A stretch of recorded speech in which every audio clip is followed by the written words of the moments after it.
Hacemos la radio que te gusta. Radio Unión 107.9. Hola a todos, soy Pablo Veloso. Esto es La Espada de Damocles en una producción para Radio Unión 107.9 de la FM de Murcia, aquí en España. Dentro de un ratito estaremos viendo su página web para que podamos comprender cómo está organizada y poder acceder así a la programación tan variada y rica que contiene, incluido, ¿por qué no?, nuestro programa también.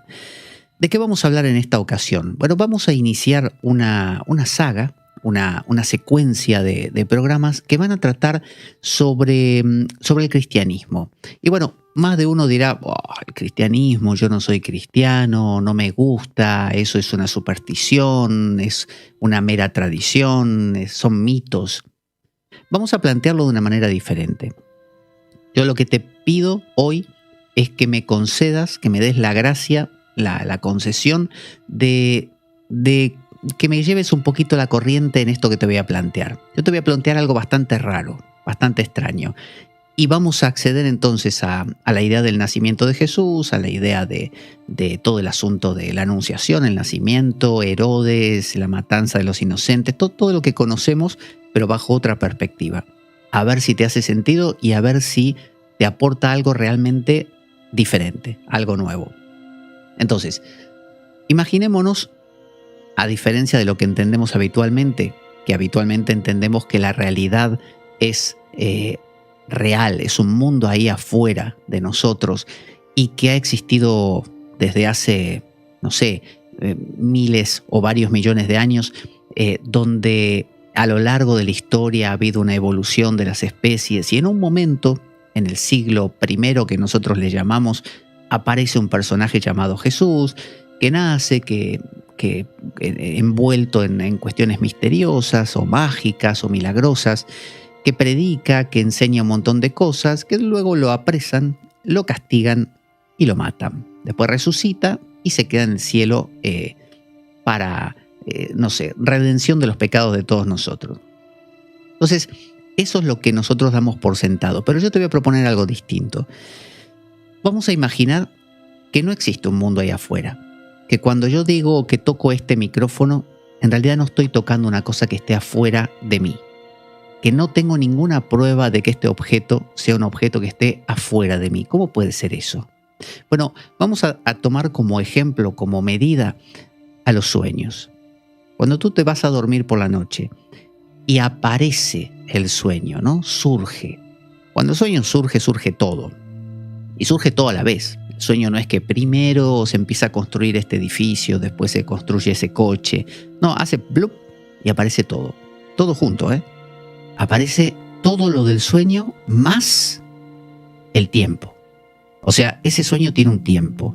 Es decir, uno se da cuenta que pasó 10 minutos desde que hizo tal cosa hasta la otra. A veces son tiempos más estirados como un chicle, otras veces no. Uno siente que está en cierta época. Todo está ahí. Todo aparece. Ahora, ¿de dónde aparece ese contenido? ¿Aparece de un cajón que teníamos guardado o debajo de la cama? No. El sueño aparece de la nada. De la nada. Es decir, uno dirá, sí, aparece de mi mente, del cerebro. Dijimos que no íbamos a pensar en un mundo externo. O sea que no hay un soñante dormido en su cama soñando el sueño. Vamos a pensar por ahora simplemente en el sueño.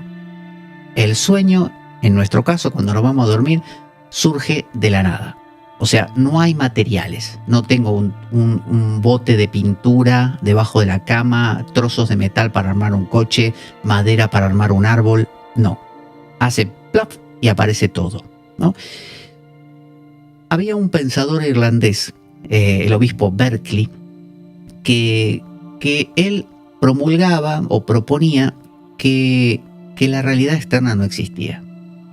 Que en realidad era todo un sueño de Dios. Él decía que Dios estaba, no decía soñando, pero decía Dios crea el mundo y nosotros somos entes que percibimos no un mundo exterior, sino que percibimos el sueño de Dios o el pensamiento de Dios, lo que Dios quiere que percibamos. Los hindúes tienen una idea parecida. Ellos proponen que hay un ser universal que lo abarca todo, ese ser lo es todo, todo lo que existe. Es decir, como decía Spinoza, Deus sive natura, Dios la naturaleza. Bueno, ese ser lo abarca todo, ese ser lo es todo. Por lo tanto, ellos lo plantean como una metáfora definida, es decir, como un ser llamado Mahavishnu que descansa en un océano infinito, y ese océano infinito u océano causal es su lugar de reposo, y cada vez que él durmiendo exhala, ¿no?, como roncando, de sus poros de la piel surgen infinitos universos. Y todos estos universos, más o menos, digo más o menos porque no son iguales, contienen las mismas cosas, más o menos. O sea, tienen un Dios creador, un Brahma, tienen un Shiva, tienen un Ganesha, es decir, un poco esos grandes arquetipos, esos grandes dioses están en todos estos universos. También hay demonios, también hay dioses, también hay niveles, ¿no? Normalmente son 14, 7 para arriba y 7 para abajo. Son como esos universos como huevos. Entonces, cada vez que ese Vishnu vuelve a inhalar, todos esos universos se meten dentro de él, y eso es la noche de Brahma, no de Brahma, de Vishnu. Y cuando él exhala otra vez, todo vuelve a aparecer, ¿no? La noche de Brahma es cuando el Brahma de cada universo duerme y ese universo reposa, y cuando él despierta vuelve a aparecer. Un día ese Brahma muere y lo sustituye otro Brahma. Entonces, en cada universo aparece más o menos la misma realidad. Es como cuando hoy en día se habla de multiversos. Solo que estos multiversos normalmente se presuponen como lugares, como locus, como lugares ahí afuera. Entonces, yo estoy proponiendo esto. No hay lugares ahí afuera. Todo es como en los sueños. Es decir, el sueño no es más que una expresión de qué. Si lo hablamos cotidianamente, yo cuento a alguien, mira, ayer soñé con un pato verde. Vale. Un psicólogo me diría, un pato verde, eso debe ser, y me buscaría un sentido. Me buscaría una explicación de algo que me está pasando en relación a ese sueño. Y los antiguos ya lo sabían. Los antiguos prestaban mucha atención a los sueños porque los sueños te hablaban de la realidad. ¿Pero de qué realidad? ¿De una realidad ahí afuera? No, de la realidad, de la única que hay. La realidad que podríamos llamar adentro, ¿no? Entonces, vamos paso a paso. Imaginemos que todo este mundo, toda la gente que yo veo, todas las cosas que veo, en realidad no están afuera. No están afuera, son un acto perceptivo. Son ni adentro tampoco, no, porque no habría ni adentro ni afuera. Son percepción. Como cuando uno ve en la película Matrix, ve a Neo o a cualquiera de los personajes cuando están dentro de la matriz, que están viendo el mundo, no lo ven afuera. No hay un afuera. Cuando después nos enteramos que Neo y todos los demás estaban dentro de una especie de no sé, de cápsula, flotando en un líquido amniótico, ¿no?, con todos unos conectores, y creían ver un mundo afuera, pero no había ningún mundo afuera. Era el mundo que la matriz les hacía soñar, les hacía ver. Entonces, todo lo que vieran de ese mundo, todo lo que percibieran en realidad era de ellos mismos. Entonces, ¿qué tiene que ver todo esto con la figura de Jesucristo? Bueno, si nosotros tomamos la idea de un realismo histórico y empezamos a pensar que Jesús era un señor que vivió en una época, ¿no?, en el siglo I, vamos a pensar en el fondo que no tiene mucho que ver con nosotros. Y que si quiero creer en él, creo, y si no quiero creer, no creo en absoluto. Pero si empezamos a entender la realidad como un sueño, nos damos cuenta que la realidad es un acto interpretativo. ¿Qué quiere decir esto? Que si yo ahora entro en coma, no hay mundo. Se acabó todo. No hay micrófono, no hay Pablo, no hay hablar frente a una cámara, no hay nada. Si yo vuelvo a ser consciente, el mundo aparece. Entonces, si el mundo aparece cuando soy consciente y desaparece cuando soy inconsciente, quiere decir que el mundo no está afuera. El mundo es un acto perceptivo, pero no perceptivo de un mundo exterior, porque no tengo forma de constatar ningún mundo exterior. Entonces, si cada vez que yo percibo el mundo, lo percibo desde mí, lo traduzco, lo transformo a lo que yo soy, ¿no? Es decir, cada vez que estoy soñando, ese sueño es creado desde mí, ¿no? Por mí y para mí. Por lo tanto, todo lo que aparece en ese sueño habla de mí. Entonces, si entendemos a la figura de Jesucristo, u Odín, o no sé, Quetzalcóatl, o el que más te guste, el Buda, simplemente como elementos que la psique, nuestra mente, digo nuestra, pero pongámosle tu mente, que tu mente es capaz de concebir, ¿no? La imagen del sabio. La imagen del sabio está en todas las culturas. Está el Buda, está el Quetzalcóatl, está, no sé, el chamán no sé, de entre los vikingos. Siempre va a haber uno que va a representar esa sabiduría. Bueno, Jesús es la imagen del héroe.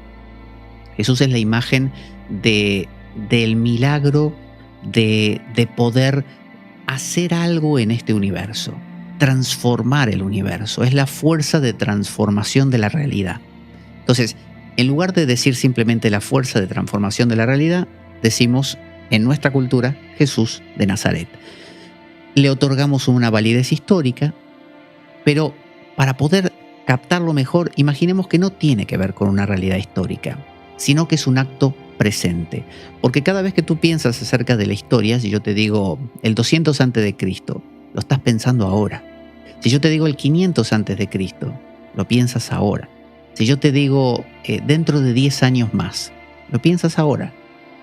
Pero no solo lo piensas fría y neutralmente, lo transformas, opinas acerca de eso, lo traduces, lo filtras, juzgas. Y si juzgas en el acto perceptivo, impregnas lo que supuestamente estás percibiendo de ti. O sea, no hay nada que percibas que no seas tú, porque todo lo estás manchando de ti. Es como si uno, antes de comer cualquier comida, no sé, digo algo feo, la escupiese.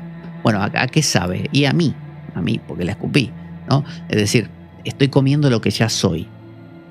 Por lo tanto, mire lo que mire, vas a ver a mí. Me va a contar mi historia. Es decir, que cuando yo lo veo a Jesús, estoy viendo una dinámica mía. Entonces, las personas, supongamos que hacemos la concesión de que hay gente a lo largo de la historia que ha tenido esta misma actitud de percibir y impregnar el mundo de sí mismo. Bueno, ha generado mitos, ha generado historias, ha generado narrativas. Una de estas narrativas es la de Jesús. ¿Qué dice esta narrativa? Un ser nace mágicamente de una manera extraña, extramundus, se suele decir, como fuera del mundo. Es un personaje diferente, a su vez en peligro, lo quieren matar, ya sabemos, Herodes, y finalmente logra vencer todos los obstáculos, aunque al final lo matan, ¿no? Es el héroe trágico, lo que se llama el héroe trágico, pero no muere nada más, sino que con su muerte redefine un montón de cosas. Esa es la historia de Jesús, pero esa es la historia de muchos otros. Si uno ve la historia de Krishna, va a notar que es muy, pero muy similar. Yo hice un programa donde comparaba las dos historias. Es extremadamente similar. No voy a entrar ahora en la de Krishna para no alargar la explicación, pero estamos hablando de personajes que están sometidos a parámetros muy parecidos. Y uno puede tomar dentro de la tradición judeocristiana un Moisés, y también nace en eventos milagrosos, nace con peligro también, porque lo quieren matar, es decir, el mundo no lo quiere. Si uno lo quiere trasladar a lo moderno, hablábamos de Matrix. Neo es el héroe trágico también. Nace, o sea, lo quieren matar, igualmente logra nacer, se tiene que esconder, se va preparando, luego se presenta al mundo, finalmente lo matan trágicamente, pero su muerte redefine las cosas, ¿no? Hice un poco de spoiler, pero bueno, ya es una saga antigua, salvo la última que sacaron ahora. Entonces, veamos cómo ese formato es un formato que se repite. ¿Qué encontramos en el formato de Jesús? Bueno, encontramos primero el tema de la anunciación. De alguna manera aparece lo angélico, lo divino que desciende a la tierra para anunciar algo. Vamos a tomar prestado la iconografía o la manera de representar de la alquimia, y aquí voy a apelar a un gran mentor mío, a un gran amigo y mentor que me ha enseñado muchas cosas acerca de la alquimia. He aprendido de muchas fuentes, pero él me ha enseñado muchas muy valiosas.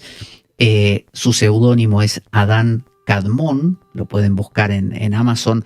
Ahí tiene una serie de unos 3 libros muy, muy buenos, muy recomendables, donde él hace un paralelismo continuo entre la iconografía cristiana y la alquimia.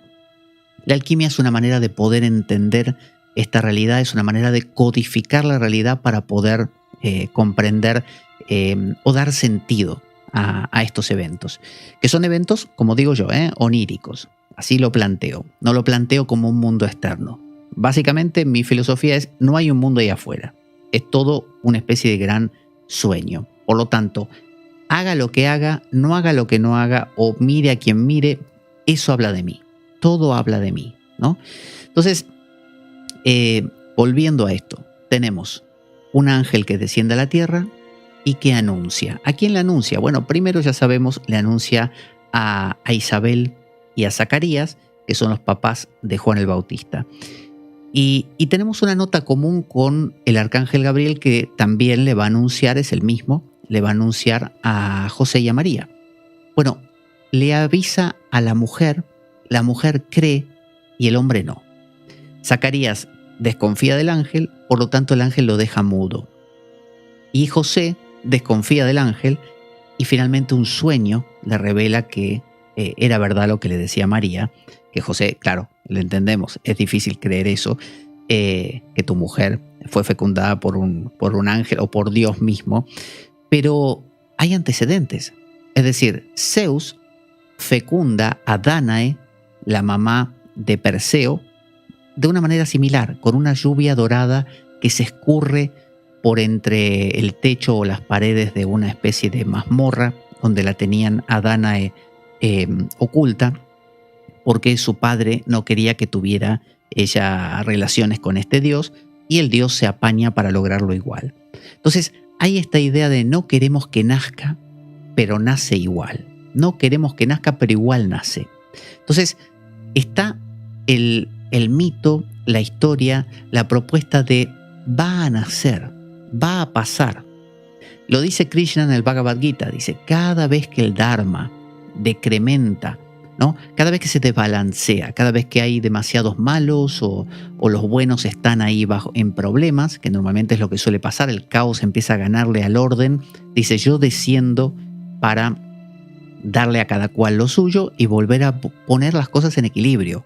No baja a destruir todo, no baja a disolver todo, baja a que el juego siga. Entonces, esta realidad es un sueño. Ese sueño tiene unas reglas donde hay un balance de fuerzas positivas y negativas, bien y mal, que continuamente chocan entre sí, normalmente en un porcentaje de bastante mal y poco bien, como cuando vemos una película que siempre pasan muchas cosas malas y el héroe hace cosas buenas y es muy pequeñito y parece que el mal va a vencer y casi nos convencen de que sí, y en el último instante el héroe logra remontar y salva toda la situación. Entonces, de la misma manera que podríamos decir que un 70% de la película el mal gana, el caos gana, y en un 30 o 20 o hasta 10 a veces recupera el bien y logra triunfar, pero en el último momento. Eso es lo que produce un juego interesante. Si yo juego al ajedrez y gano de entrada, gano, es aburrido, no juego más. Si me ganan todo el tiempo, todas las veces, no juego más.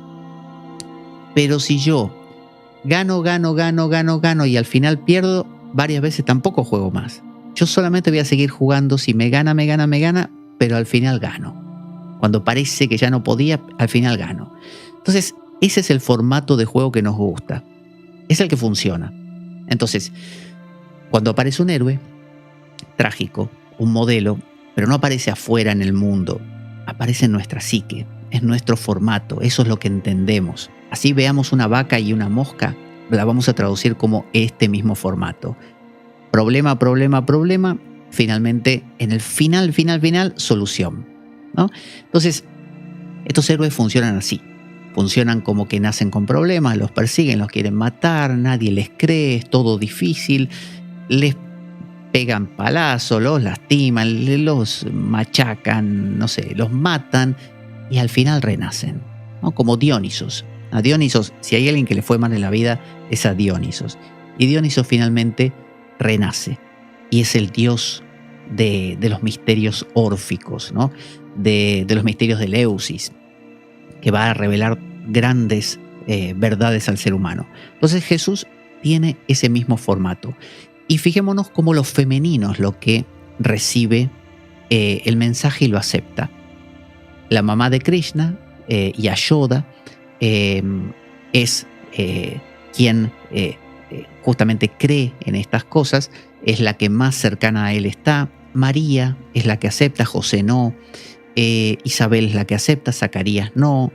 La parte masculina, la parte racional, es la parte que le cuesta. Entonces, las historias estas de dioses que nacen, incluido Jesús, nos muestran eso. Nuestra parte femenina va a ser la que acepte al Mesías, al ungido, al especial. Entonces, ahí lo tenemos. ¿Qué es la parte femenina? Ahí vamos a tomar un poco de la alquimia y de lo que mi amigo Adán Kadmon nos sugiere. La alquimia nos propone que, yo aclaro, voy a agregar algunas cosas mías también, porque él si bien trabaja con alegorías, algunas alegorías las agrego yo porque me hacen mucho sentido. Entonces, en la alquimia hay 3 principios: el azufre, el mercurio y la sal. Entonces, María, la Virgen, es el mercurio. José, el marido de María, es el azufre, y la sal es el espíritu, es el ángel, ¿no? En la alquimia se llama el león verde.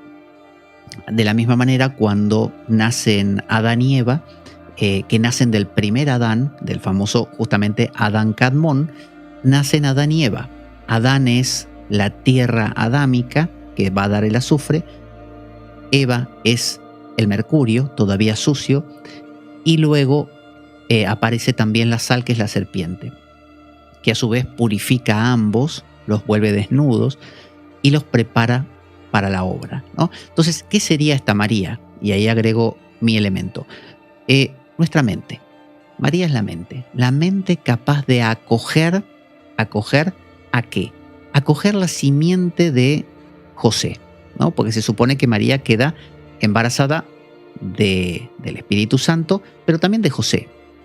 Ya sé que dice que no tuvieron relaciones, pero imaginemos que sí, ¿no? Que hay esa conexión de pareja, y es como que el Espíritu Santo fuera, o el ángel, es el elemento que logra, como cuando una pareja no puede tener hijos porque no logra quedar embarazada, el óvulo no logra ser fecundado.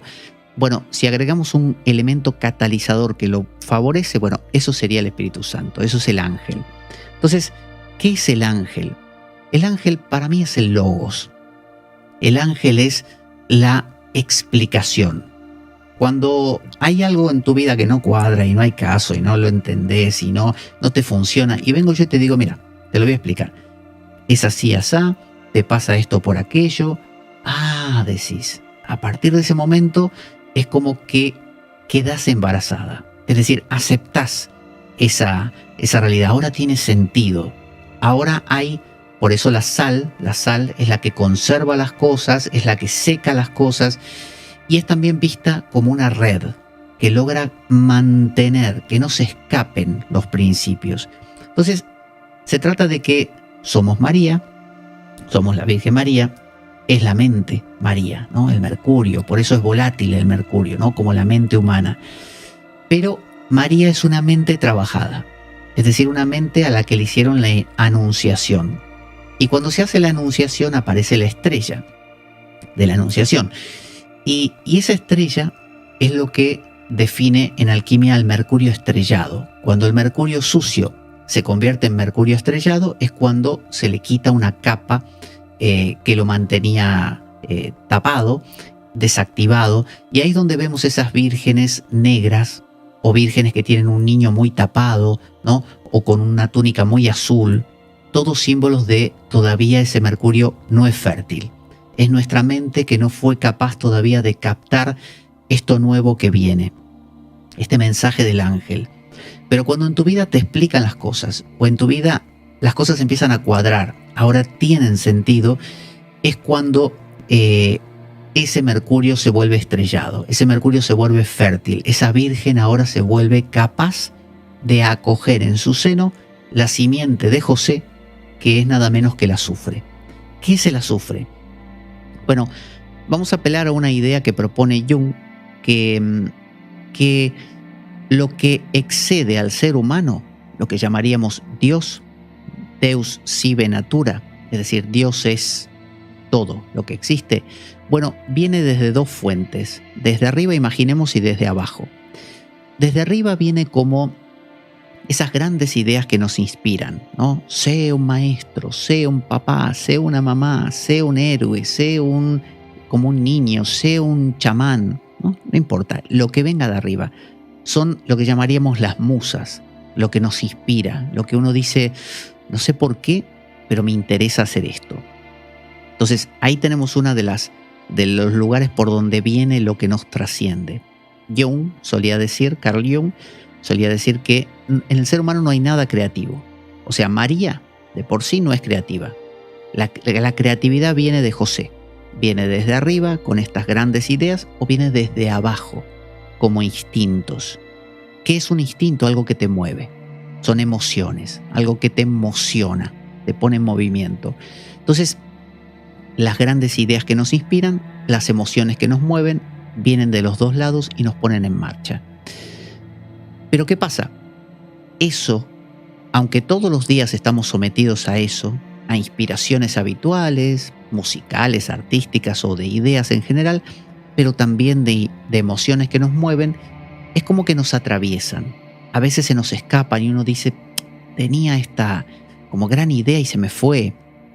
Bueno, en realidad, si tenemos una red que fuera capaz de sujetar suficiente tiempo esos instintos o esos grandes arquetipos en nosotros, ese José, pegado a María lo suficiente como para que se fecunde bien y se vuelva entonces un Mercurio estrellado, entonces tendríamos el nacimiento posible de ese Jesús. Para eso hace falta el león verde, para eso hace falta la sal, y eso es el espíritu, ese es el ángel que baja y que le dice a María, te voy a dar un manto de estructura, te voy a explicar las cosas, te voy a dar un orden, yo te cuento lo que Dios va a hacer, ¿ves? Dios quiere esto, vale, dice María, muy bien, ahora lo entiendo, sí, lo voy a hacer, y acoge el niño, ¿no? Ese niño entonces tiene una parte de José, entonces nuestra labor alquímica es absorber a José. ¿Cómo lo absorbo? Necesito de un elemento adicional, la sal. Necesito de la sal. ¿De dónde me viene la sal?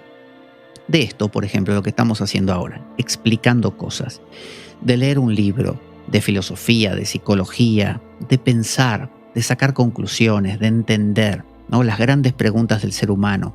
Todo eso ha permitido cuajar, ha permitido que ese embarazo imposible sucediese y uno pariese, como bien decía Sócrates con su mayéutica, diese a luz una verdad, algo grande. Entonces María queda embarazada. El ángel le dice, vas a quedar embarazada, van a hacer algo ahí. Entonces nace un niño que es la mezcla de José, María y el ángel, es decir, un elemento divino. Entonces no basta con que las inspiraciones que me vienen o los instintos estén ahí, porque están ahí todos los días, José está todos los días ahí, pero hace falta ese elemento adicional. En el mito del Génesis, ese elemento adicional es la serpiente, que le da el fruto a Eva y a José y a Adán, y transforma a cada uno en su forma purificada. Entonces transforma la tierra adámica en el azufre áureo y al mercurio, al régulo mercurial sucio, en mercurio estrellado. Y esa es la estrella de Belén, la estrella que vemos encima de María en el momento en que ella está siendo inspirada por el Espíritu Santo, ¿no? Hablándole el ángel. Entonces, normalmente hasta se ve un libro junto a ella siempre, símbolo de que ahora está abierta ella. Esto del libro es algo muy curioso y poco visto. La gente no ha tomado, yo tampoco lo sabía hasta que Justamente Adam Kadmon me lo explicó, o también lo vi en sus libros, y ahí entendí la idea de la apertura de la Virgen María, ¿no? Una apertura que viene también del libro, viene del logos, viene de la palabra, viene de lo escrito, viene de la explicación, viene de la sal, viene de la sal. Entonces, es necesario abrirse al Espíritu, es necesario abrirse a la explicación. Esa es la sal de la vida, es lo que te da forma. Entonces, llegamos hasta ahí.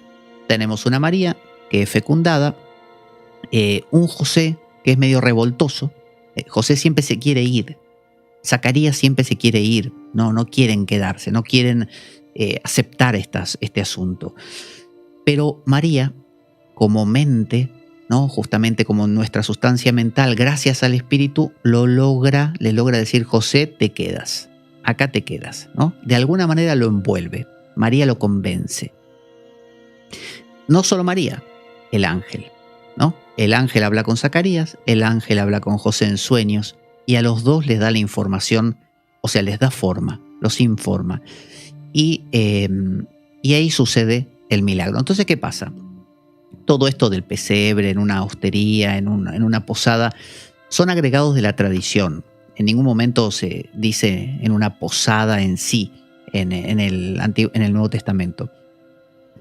Simplemente porque el orden social en ese momento no implicaba tener posadas, sino que la gente cuando viajaba se quedaba en la casa de sus parientes. Era normal eso. Entonces, podemos pensar que este pesebre no es más que, de nuevo, una gran metáfora que inconscientemente la cultura humana va construyendo. ¿Qué es ese pesebre? Bueno, ese niño que sale de María es conocido en la alquimia como el león rojo. El león rojo también es conocido como nuestro pececillo, un pececito. Por eso Jesús es conocido como Ictis. En griego, Ictis son las iniciales de Jesús, Christos, Zeus, Soter, Ictis, Zeus, bueno, me falta una, Ios Soter. Entonces, Jesús, Cristo, Hijo de Dios Salvador, Ictis. Y era el símbolo en los primeros tiempos del cristianismo, ¿no? El símbolo de Jesús. Entonces, la alquimia toma esto. No es que todo el motivo cristiano sea alquímico, sino que la alquimia, de nuevo, es un cristal con el que se puede ver la vida y se la puede entender de una manera mucho más profunda y aprovechar. Entonces, cuando nosotros pensamos en ese Jesús como el pececillo, es un pececillo que hay que, como cuando uno mete una red dentro de una pecera para capturar uno de los pececitos porque a ese pececito lo quiere cambiar de pecera, por ejemplo. Bueno, lo tiene que ir rastreando, lo tiene que ir pescando, ¿no? Un poco de agua, hablando de pecera. Entonces, bueno, uno lo pesca, lo saca. Esa red, de nuevo, es el león verde. Esa red es la sal. Esa red es con lo que pescamos al pececillo que de otra manera se nos escapa. Esa red es pescar a Jesús. Eso es el pesebre. Cuando vemos ese pesebre de paja, esa paja verdosa, los alquimistas ahí ven ese león verde otra vez. Ven esa sal. ¿Y qué aparece junto al pesebre siempre? Bueno, aparece un asno y un toro.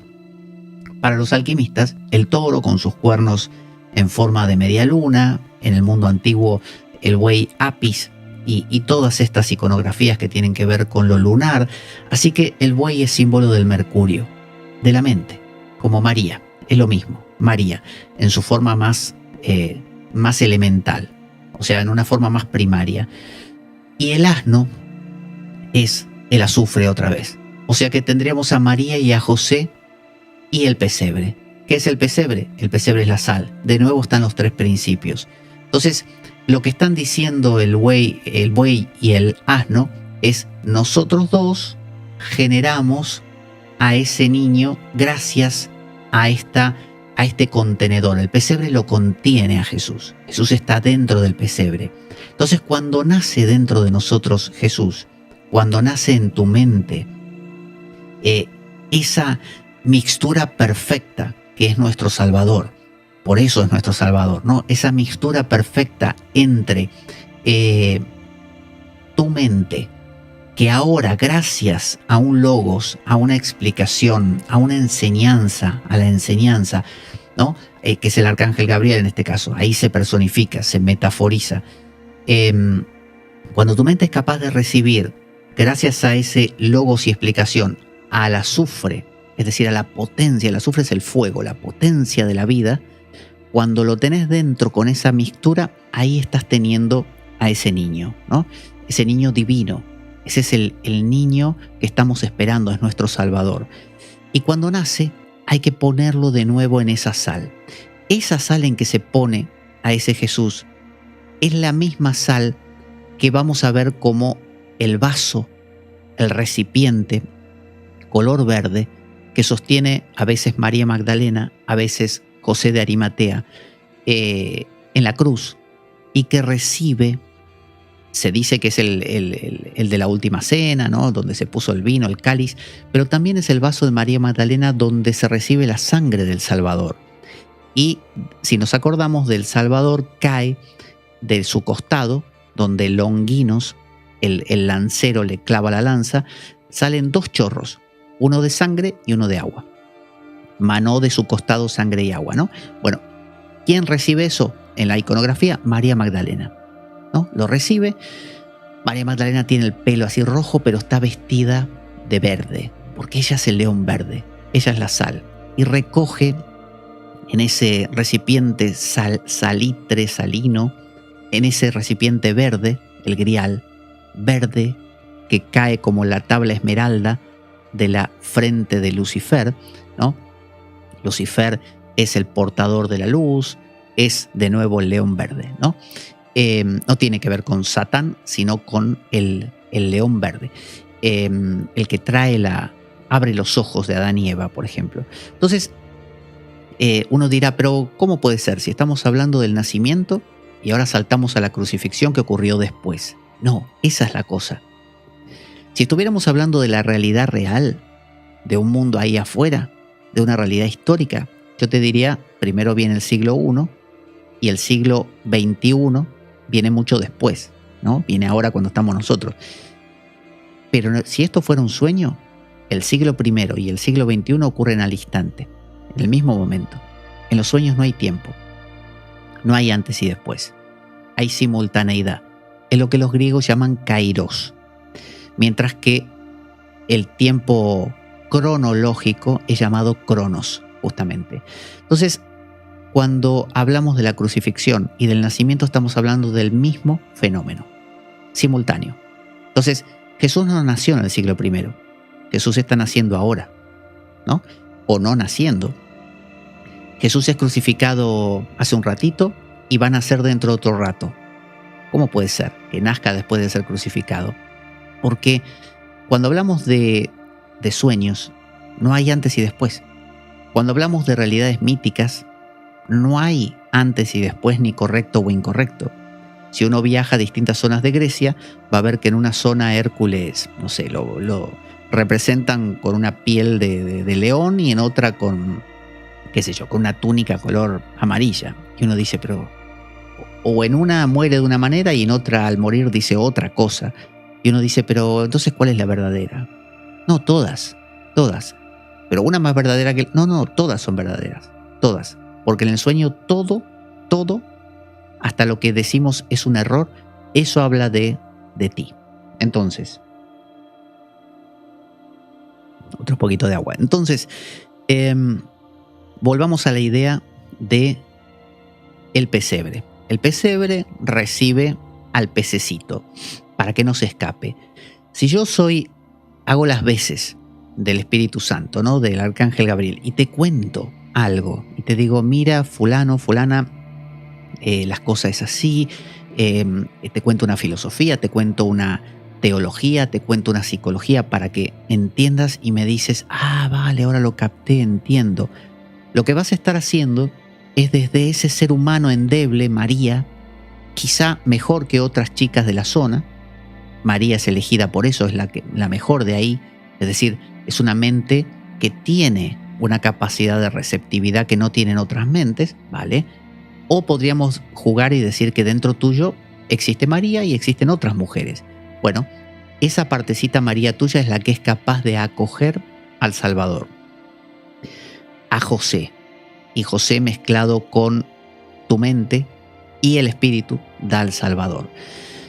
Cuando nace ese Salvador en el pesebre, que además nace de esta manera tan extraña, tan como extramundus, es decir, no nace en el suelo, nace en un lugar como flotante, porque nace arriba de un pesebre.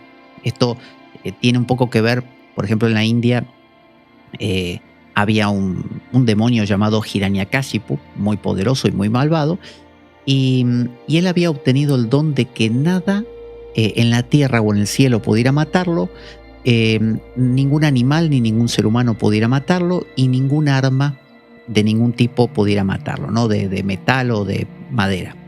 Entonces, ¿cómo lo matan? Dios, Vishnu, aparece como una mezcla de hombre y león, o sea, no era ni hombre ni animal, lo pone sobre su regazo, y hay un dicho hindú que dice que en el regazo de Dios, cuando estás en el regazo de Dios, no estás en ninguna parte del universo, es decir, extramundus, y lo mata con sus garras, o sea, con ningún arma concreta. ¿Esto qué quiere decir? Que el nacimiento de Jesús tiene que ser así. Es un nacimiento imposible. Neo despierta de la matriz de una manera que nadie hubiera pensado que era posible. Morfeo creía en él nada más, pero no se pensaba que eso pudiera ocurrir, y ocurrió. Entonces, cuando nace, las máquinas, el agente Smith, intenta matar todo el tiempo a Neo. Bueno, de la misma manera vemos cómo en la vida de Jesús constantemente intenta matarlo Herodes. A Krishna constantemente intenta matarlo su tío Kamsa, ¿no? Y así pasa en todas las tradiciones. José tiene un sueño que le dicen, de nuevo, el ángel, la sal, le dice: vete con tu hijo y tu esposa a Egipto y yo desde ahí te voy a llamar. Y vemos cómo constantemente está esta idea en los evangelios de esto se hizo para que se cumpliera lo que decía el profeta, que en este caso es el profeta Oseas, que dice: te llamaré desde el desierto, ¿no? O algo así, te enviaré al desierto y te llamaré. Como que te tengo que enviar a Egipto para después poder llamarte. Y Jesús a lo largo de su vida parece estar cumpliendo todo lo que dicen los profetas. Porque si Jeremías dice no sé qué, Jesús lo hace, y él dice, cuando hace cosas, dice: esto lo hago para que se cumpla lo que dice el profeta tal. Esto otro lo hice para que se cumpla lo que... Entonces, uno dice, para que se cumpla lo que dijo en el pasado. No. Para que se cumpla lo que el profeta dice ahora. Todo es ahora. Entonces, Jesús está constantemente en la narrativa buscando demostrar que Él es ese arquetipo. Entonces, cuando pensamos en Jesús, yo por lo menos no pienso en una persona de carne y hueso que caminó en un pasado, porque de hecho no creo que exista una cosa tal como el pasado ahí afuera y hace mucho tiempo o hace 10 minutos. Lo único que creo que existe es esto. Y esto contiene todos los tiempos que han existido siempre, en este mismo instante. Porque si en este momento yo me desmayo o si mi mente pierde la coordinación, no hay ni antes ni después, ni arriba ni abajo, no hay nada. O sea que todo lo que existe porque yo estoy construyéndolo. Bajo la perspectiva del obispo Berkeley, o bajo la perspectiva del cristianismo también, del hinduismo, ese que mira todo es Dios. Y yo simplemente soy un ojito de Dios. ¿Qué mira? Mira su propia hechura.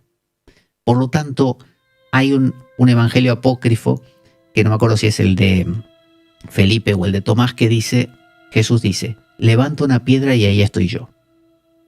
Es decir, no hay mito, no hay historia, no hay acontecimiento que no hable de qué, que no hable del Salvador. Entonces, vamos por parte. Tenemos anunciación, que es cuando vos estás en cualquier cosa, o yo haciendo cualquier cosa, y de repente viene una idea, ¿no? Una idea, algo que da forma. El arcángel Gabriel que te dice: tengo algo para ti. Y ahí tú puedes decir, no me interesa, vení mañana, o he aquí la esclava del Señor, hágase en mí según tu palabra, ¿no? Si uno dice eso, acoge ese mensaje que va a ser la red que va a poder absorber a José. Un José ahí como arrebatado que no quiere quedarse. Entonces lo acogemos, damos a luz y nos convertimos entonces en un mercurio fértil, en un mercurio estrellado. Ahora somos un mercurio especial. Alquímicamente, si lo miramos de forma química, metalúrgica, en el proceso del trabajo con el mercurio tiene una forma cónica, tiene una cobertura que se llama el caput mortuum. Cuando se le quita el caput mortuum, ese mercurio limpio tiene una forma como estrelladita, tiene unas estrellitas. Y eso es el mercurio preparado. Esa es tu mente preparada para recibir a ese José. ¿Qué pasa en ese momento? Aparecen los famosos Reyes Magos, que hace muy poquito pasamos el 6 de enero y vinieron, ¿no? Supuestamente. Eran 3 personas, dice la tradición. Los evangelios no dicen cuántos eran. Simplemente dicen que eran unos magos de Oriente o algo por el estilo. Entonces, la tradición nos dice, son 3 reyes, Melchor, Gaspar y Baltasar. ¿Qué hace cada uno? En la iconografía se los representa arrodillándose ante el Salvador, poniendo cada uno una corona en el suelo y ofreciendo algunos regalos, mirra, ¿no? Oro y demás, incienso y mirra. Estas coronas para la alquimia son las 3 coronas, son 3 procesos a los cuales hay que someter a este niño que nació para que se convierta en algo aprovechable. Porque si nace Jesús, nace nuestro Salvador en tu corazón, como que de nada sirve si solo se queda en eso. Ahora hay que convertirlo en algo que se desborde, que se contagie. Es lo que en alquimia se llama la proyección, que se proyecte, y que el polvo de proyección, y que entonces pueda, digamos, curar leprosos, a los famosos metales leprosos, curar leprosos, resucitar muertos, ¿no? Expulsar demonios. ¿Cuáles son los leprosos? ¿Cuáles son los metales leprosos? Bueno, son todas las partes tuyas que no fueron María, que no dijeron que sí. Todas las partes que no dijeron están como dormidas, son los Herodes que hay dentro tuyo. Bueno, Jesús viene a salvar a todos esos, a los descarriados, pero lo hace a través de someterse a estos 3 procesos. Estos 3 procesos muchas veces se compara con cuando Jesús, una vez muerto, está en la tumba, ¿no? Y está en ese lugar cerrado. Y de ese lugar cerrado va a salir, a resucitar, que ya hablaremos del tema de la cruz y la resurrección. Entonces, estar ahí adentro, en ese huevo alquímico donde 3 coronas ocurren, y a su vez de esas 3 coronas hay 7 golpes. En cada una de ellas 7 golpes de rueda, 7 golpes como si le echáramos fuego a un horno para que tuviera más potencia, 7 niveles correspondientes a las 7 notas también de la escala musical. Y entonces, como resultado, logramos un Jesús resucitado. Un Jesús que es capaz de realmente llegar a todos, ¿no? Un Jesús universal, ya no un Jesús local. Entonces, esos 3 Reyes Magos, con sus 3 coronas y sus 3 regalos, te están diciendo, esto no termina acá. Ahora esto tenés que trabajarlo. O sea, genial, te nació Jesús, ahí lo tenemos en el pesebre, muy bonito. Con algo te has quedado, perfecto. Ahora esto hay que expandirlo. Ahora este niño tiene que crecer, tiene que aumentar y tiene que llegar a todas partes para hacer una gran tarea de salvar a todos. Y acá pasa lo mismo, de nuevo, uno dice, pero ¿cómo? ¿No me dijiste que primero tiene que ir a la tumba para que después pueda salvar a los leprosos y a no sé qué? Pero si él salvó a los leprosos primero y después fue a la tumba. No, en lo mítico hay simultaneidad. En lo mítico no hay antes y después. No importa si Hércules mata al león de Nemea después de que a la hidra de Lerna. No importa, cuando estamos hablando de estas metáforas, antes y después dan exactamente igual. Entonces, cuando tenemos el mito de Jesucristo, y cuando digo el mito de nuestro Salvador, no me refiero a que sea una falsedad, mito como falso, no. Justamente el hecho de que esté en todas las culturas, el mismo mito con diversos matices, nos muestra que es real, en el sentido de que es universal, que es algo que está en nosotros. Entonces, la alquimia lo plantea como estos tres factores: azufre, mercurio y sal. Mercurio es siempre nuestra mente, que tiene que ir purificándose. Azufre es esa parte profunda de la vida que nos excede y que se nos escapa siempre. Siempre se te escapan esas grandes ideas, esos arquetipos, siempre se te escapan esos instintos que te enardecen y después se te van. Bueno, la forma de mantenerlos es con ese león verde, esa sal. Pero esa sal, a su vez, una vez que hace su trabajo, todavía tiene que seguir actuando cuando ese niño nace para que no se escape, porque es muy fácil que cuando tengas ese insight, lo entendí todo, al otro día se te va. ¿Cómo es que esa sal actúa? Bueno, a nivel religioso sería la lectura de las escrituras, los rituales de cada religión ¿qué van haciendo? Evitando que la experiencia mística se pierda. Entonces, uno dice, tuve la experiencia, no sabes, toqué el tercer cielo, como dice Pablo de Tarso. Genial. Ahora, ¿cómo evitamos que eso se pierda? Bueno, la forma de evitar es leer las escrituras, hablar de eso, trabajar el tema, aprender más, mantenerte impregnado, ¿no? No dejar que te vuelva a comer el automatismo, que no se pierda. Y además hay que hacerle este trabajo que estamos diciendo de las 3 coronas y de los 7 procesos. Entonces tenemos la anunciación primero, que puede haber una negación de nuestra parte, no me interesa. Luego hay una aceptación. Luego están los Reyes Magos que hacen los regalos. Y luego viene el tema de la huida a Egipto con su consiguiente regreso. Después Jesús regresa. Y cuando regresa, inicia, que son esos 12 años que estuvo perdido, inicia su ministerio. Es decir, él se va a Egipto, después regresa y pasa un tiempo e inicia su ministerio en las calles, digamos, que dura muy poco. En realidad dura, creo que son unos 3 años y ya muere. Entonces, es una preparación. Hay que ir a Egipto, hay que ir a lo profundo. Es lo que se llama también una catábasis. Es muy parecido a lo que acabamos de decir de la tumba.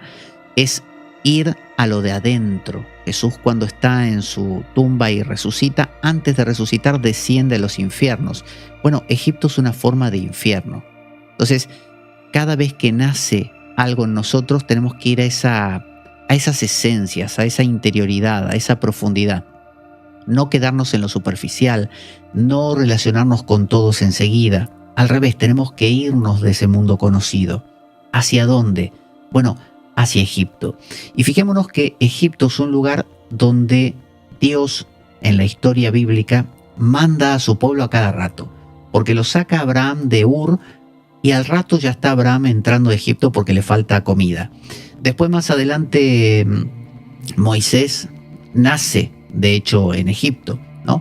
Y saca al pueblo de ahí, un pueblo que había entrado por José, ¿no? Que José a su vez fue vendido en Egipto y por eso entraron ahí con todo el pueblo de Israel, porque se morían de hambre de nuevo.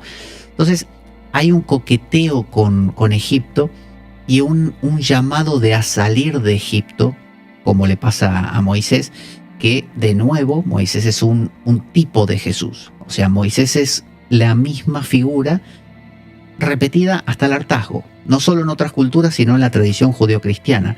Siempre que tenemos el héroe, ¿no? Ya sea el David que mata a Goliat y que tiene su fin trágico también, Salomón, Saúl, a todos les pasa cosas similares. Y el propio Moisés, ¿no? que al final de sus días no logra entrar en la tierra prometida. Sin embargo, cumple muchos de los propósitos, con dificultad, con 1000 problemas. Pero siempre Egipto. Egipto representa tocar los tuétanos, es salir de la superficialidad. Cuando el pensador Heidegger decía, o el mismo Nietzsche, hablaba de la moral del amo y la moral del esclavo, o la vida auténtica y la vida inauténtica. Bueno, salir de Egipto, ser llamado de Egipto, significa que te vas a lo profundo, que no sos una María que está viendo televisión.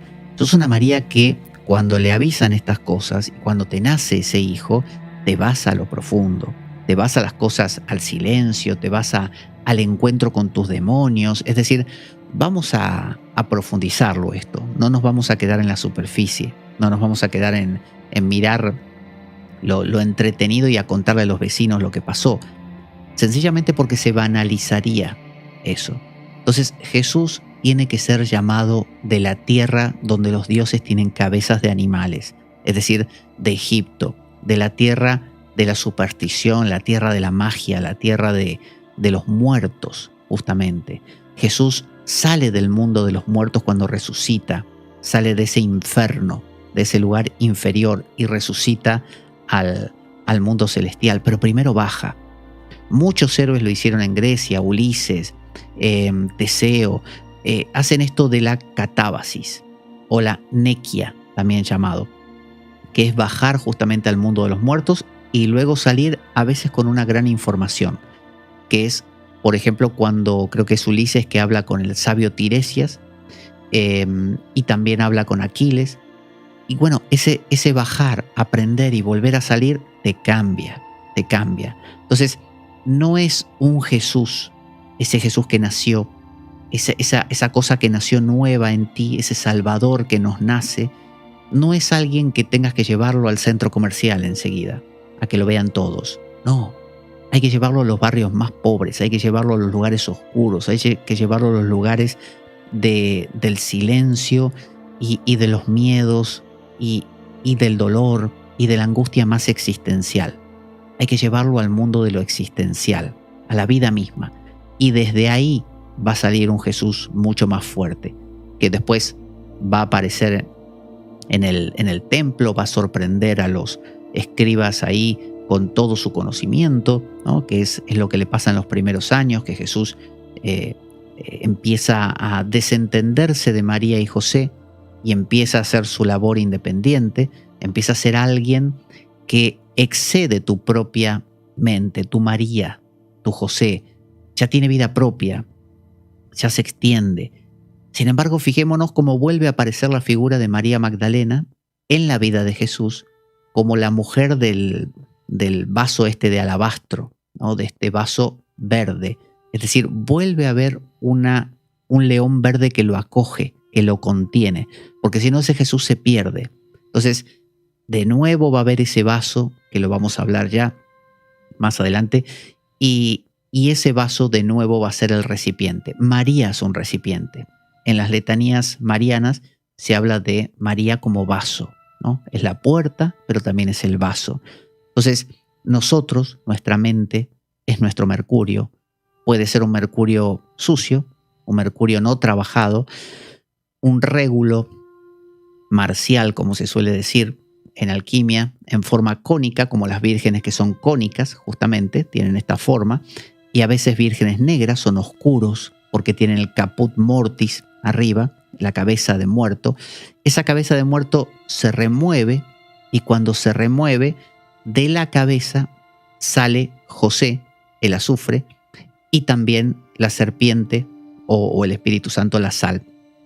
Y por otro lado, del mercurio que ha quedado destapado, surge María o Eva, ¿no?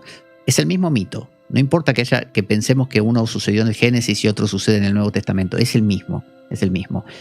Y todos nacen ¿de dónde? De la materia prima, de una sola materia, como dice la tabla esmeralda, que es Adán Kadmón. De ese Adán original, ¿no? Como el nombre de este alquimista de habla hispana, Adán Kadmón, del que tantas cosas interesantes he aprendido. Muchas las estoy contando por aquí, pero recomiendo sus libros porque en ellos es que se encuentra esto bien desarrollado, ¿no? Muchas de estas cosas, como digo, él mismo diría que yo hago algunas interpretaciones más así como alegóricas o psicologistas más propias. Él hace alegorías, pero no se mete tanto en esto psicológico, tiene su propia manera, y él es muy respetuoso también con estas aproximaciones, considera que todas ellas son válidas, por lo que decía más temprano, que toda la realidad es un acto interpretativo. Entonces, lo que interpretemos siempre habla de nosotros, no hay error en eso, no hay error.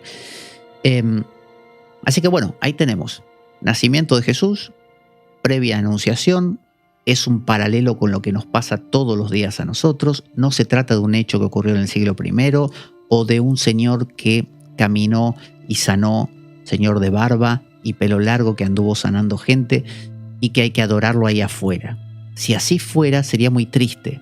Sería un evento como, ahí está, un señor que caminó y murió en el siglo I y me lo perdí. No, María soy yo, María es mi mente, José es la vida, la potencia de la vida, y el Espíritu Santo es ese león verde, es esa información que da coherencia a todo esto. Y si nace nuestro Salvador, si nace Jesús, Jesucristo, el pececillo, el león rojo, ese león rojo tiene que ser de nuevo cubierto por un pesebre, una María Magdalena que lo reciba, ¿no? Y que evite que se escape. Ese león rojo, color rojo, justamente como la sangre dentro del cáliz verde. A su vez, ese cáliz verde es la propia María Magdalena, así como la primer María Miriam, la mamá de Jesús, es un vaso, también lo es María Magdalena, y por eso la vemos en muchas iconografías embarazada, porque ella es la que recibe también a ese Jesús, para someterlo a los procesos de las 3 coronas, con los 7 golpes de rueda a cada uno, que será cuando Jesús esté en su tumba. Así que bueno, espero que este relato fuera del tiempo, extramundus, kairos, nos permita darnos cuenta de la actualidad que esto tiene y que no es una falsedad, no es un invento, es una manera que tiene el ser humano de entender la realidad, una intuición fundamental del ser humano que la vive en todas las culturas. El Concilio Vaticano II dice, católico, suele decir que Jesús no es que solo ocurrió para los cristianos, que Jesús, no sé, un aborigen de Nueva Zelanda que jamás oyó de Jesús ni nada por el estilo, él tiene su propia revelación a su modo. Eso dice la Iglesia. Obviamente la Iglesia dice que la revelación de la propia Iglesia es mejor. Pero bajo esa perspectiva, tomando esa idea, cualquier Krishna, Buda, no sé, cualquier representación de cualquier ser humano en cualquier parte del mundo y en cualquier momento de la historia, siempre va a reflejar lo mismo. Como lo dice el gran Emerson, Ralph Waldo Emerson, muy recomendable, su ensayo Historia. Su ensayo Historia, él cuenta ahí que, como dice también Jung, lo que ocurre una vez ocurre muchas veces. O sea, ocurre siempre. Por lo tanto, no hay nada que nosotros imaginemos, como bien lo decía Shakespeare, estamos construidos de la materia de los sueños, no hay nada que nosotros imaginemos que no nos refleje. Entonces, si alguna vez inventamos a la criatura de Frankenstein, o inventamos a Moby Dick, o inventamos a el que quieras, te habla de ti. O sea que si estudias a Moby Dick, aprendes de ti. Si estudias a la criatura de Frankenstein, que no tenía nombre, pobre, aprendes de ti. Si estudias a Jesús, aprendes de ti. Si estudias a Krishna, aprendes de ti. ¿Por qué entonces nos interesa especialmente Jesús? ¿Por qué no sé, Moby Dick? Porque vivimos en un mundo occidental y por varios milenios, o un par de milenios y un poquito, nuestra iconografía, nuestras estructuras hasta edilicias, todo responde a esta figura de Cristo. Entonces, todo está impregnado de esta manera de contar la vida. Por lo tanto, que esta es la razón por la cual la alquimia no va a tomar, por ejemplo, la imaginería china, sino que va a tomar la imaginería occidental, pese a que hay una alquimia china que toma imaginería china. Pero la alquimia de aquí, de Europa, que se extendió a América, y que también tomó forma de masonería y otras vertientes. En el fondo lo que está haciendo es, ¿cuál es nuestro mito? ¿Cuál es la manera que tenemos nosotros de explicarnos la realidad? Bueno, el Salvador Jesucristo, el que muere por nuestros pecados, ¿no? Es decir, el que con su muerte puede sanar a todos de todos los males. ¿Cuáles son esos todos? Somos nosotros, son las partes de nuestro ser, de nuestra mente. En el fondo, como diría el obispo Berkeley, todo este sueño lo está soñando Dios, y por eso es que percibimos lo que percibimos. Por eso es que entendemos que tiene que haber un Salvador y que nos va a limpiar y a transformar, y que aparece un Hércules y aparece un Perseo y aparece un Teseo y aparece un Jesús. ¿Por qué? Porque Dios sueña ese sueño. Si Dios soñara otro sueño, no te interesaría un Jesús, te interesaría otra cosa. Pero quizá viendo qué nos interesa en distintas partes del mundo, que es algo que hizo Jung, por ejemplo, ver en los distintos mitos qué se repite, o lo hizo Joseph Campbell también, con todo el trabajo sobre el camino del héroe, él vio que el mito del héroe era habitual, como también el mito del padre, de la madre, del niño sagrado, el del chamán, el de la bruja. Bueno, están todas las culturas.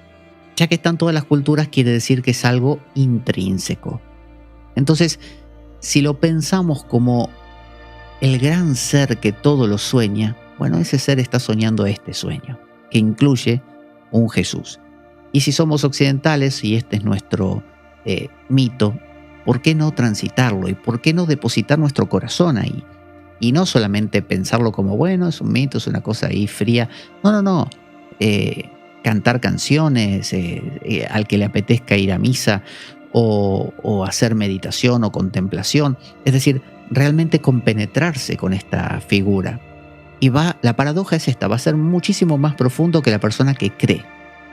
La persona que cree con la fe del carbonero, y aclaro, la fe del carbonero es un cuento que se cuenta de un hombre que el diablo lo quiso tentar, era un hombre muy simple, y le dijo, a ver, ¿tú en qué crees? Porque le quería hacer pisar el palito, ¿no? Entrar en duda. ¿En qué crees? Y dice, en lo mismo que dice la iglesia. Y bueno, ¿y qué dice la iglesia para hacerle pisar el palito? Y el tipo dice, lo mismo que creo yo. O sea, el tipo era ultra simple, no había forma de entrarle. Si tenemos esa fe de carbonero, entonces no, porque estamos creyendo como quien, no sé, usa corbata porque hay que usarla. Pero me estoy refiriendo a realmente compenetrarse con todo el ser y tomarse en serio estas cosas, porque estas son las que te convierten en María, en el vaso que recibe a José por obra del Espíritu Santo, y nace el Salvador. Un Salvador que tiene que transformarse, tiene que someterse a 1000 torturas y morir para que pueda resucitar y convertirse justamente en lo que llaman los alquimistas la piedra filosofal o polvo de proyección, porque la piedra filosofal es el Cristo mismo, es el león verde. Sin embargo, tiene que convertirse en una piedra capaz de proyectarse, de extenderse a todos. Así que vamos a mirar, antes de terminar aquí, voy a compartir la pantalla para que veamos la página de Radio Unión. Radio Unión, habíamos contado, es 107.9, de aquí lo tenemos arriba, de Murcia, FM. Y tenemos aquí la programación. Por ejemplo, si nosotros picamos en Pablo Veloso, vamos a ver la espada de Damocles. Y vamos a ver los programas últimos que hemos subido. Son bastantes pestañas, hay muchos programas para mirar. Hay que recordar que en mi navegador no se ven bien las imágenes, pero seguro en el tuyo sí, así que cada uno está acompañado de su imagen. Si picamos aquí en programación, de nuevo a mí no se me ve la imagen, pero a ti se te va a ver. Todavía no averigüé por qué a mí me pasa esto. Y tenemos otros programas también, Cultura Electro, Turbo Rock, A la Carta. Tenemos Oír Online. Si yo acá en Oír Online le doy este triangulito, voy a escuchar lo que en este momento se esté reproduciendo en Radio Unión. No lo voy a hacer porque siempre me sobresalta. Tenemos contacto aquí. para que si, por ejemplo, quieres publicitar en Radio Unión, puedas conectarte con justamente los asesores de Radio Unión. Aquí tienes la dirección, tienes el código postal, tienes el teléfono, aquí lo tienes, si quieres comunicarte, teléfono, y también el correo, por si eres de alguna otra parte que no sea España y quieres comunicarte, tienes el correo info@radiounion.es, con su teléfono móvil acompañando también. El anterior era un fijo. Al mismo tiempo, si quieres entrar a la página en sí, es tan simple como www.radiounion.es. Así de simple, radiounion.es. Estoy en la página de inicio, en este momento, página de inicio, donde también algún día voy a tener que ponerme a ver por qué no me aparecen las imágenes, porque están aquí los cartelitos de cada imagen, pero no me aparecen. Bueno, aquí tenemos la presentación. Esta es la pantalla de inicio, lo primero que te encuentras.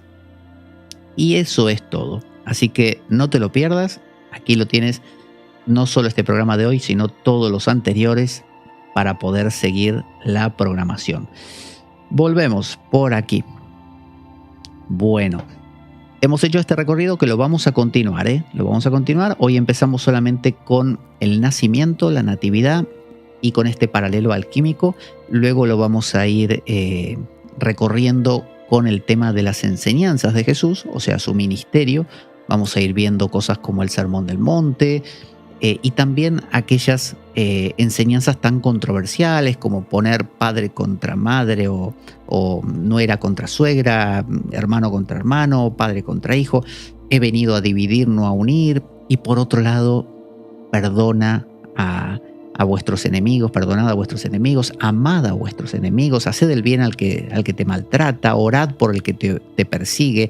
O sea, todas esas dicotomías, Jesús echando a los cambistas del templo, maldiciendo una higuera que no le da higos y se seca, pese a que se lo pidió en un momento que él sabía que no iba a dar higos porque no era fecha. Así que todo eso también lo vamos a revisar bajo esta misma perspectiva onírica. Y en esto entramos en la línea de alguien que hemos tratado aquí en Radio Unión hace tiempo, que es William Blake. William Blake también plantea esta idea de, como buen inglés, de este empirismo, de este subjetivismo que plantea también George Berkeley y sus compañeros ahí, David Hume, también John Locke, Thomas Hobbes también, toda esta gente que un poco negaba la metafísica y se quedaba con algo no doble, sino simple. Y en eso va muy en la línea, como diría mi amigo Irving Gattel, judío del judaísmo. Así que bueno, sin más, nos encontramos en la próxima ocasión. Recuerda, radiounion.es, ahí encuentras todos los programas que estamos grabando bajo esta consigna, y en la siguiente continuamos con más Jesucristo. Escríbeme si tienes dudas de estas cosas, haz comentarios en los videos y yo te responderé. Hasta pronto. Hacemos la radio que te gusta. Radio Unión.